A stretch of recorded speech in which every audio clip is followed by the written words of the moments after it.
বৈষম্য বিরোধী ছাত্র আন্দোলনের কেন্দ্রীয় আহ্বায়ক ও জাতীয় নাগরিক পার্টি মুখ্য সংগঠক হাসনাত আব্দুল্লাহ বলেছেন, আমাদের দেশের লিডারশিপ হচ্ছে ভণ্ডামিপূর্ণ।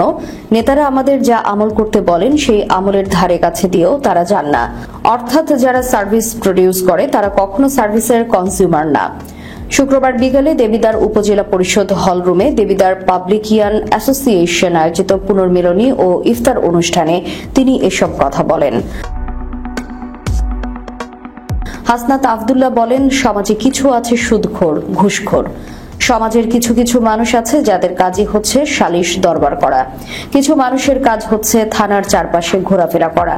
কিছু কিছু মানুষ তৈরি হয়েছে যারা কখনো স্কুলের ধারে কাছেও যাননি, কিন্তু তাদের টার্গেট হচ্ছে স্কুল কমিটির সভাপতি হওয়া।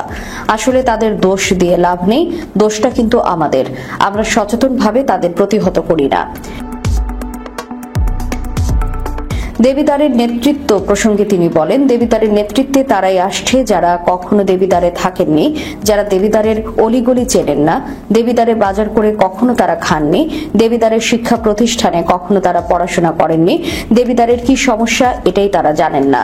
দেবিদ্বারের ধুলা মাটি থেকে গড়ে ওঠা নেতৃত্ব আমরা কখনোই পাইনি।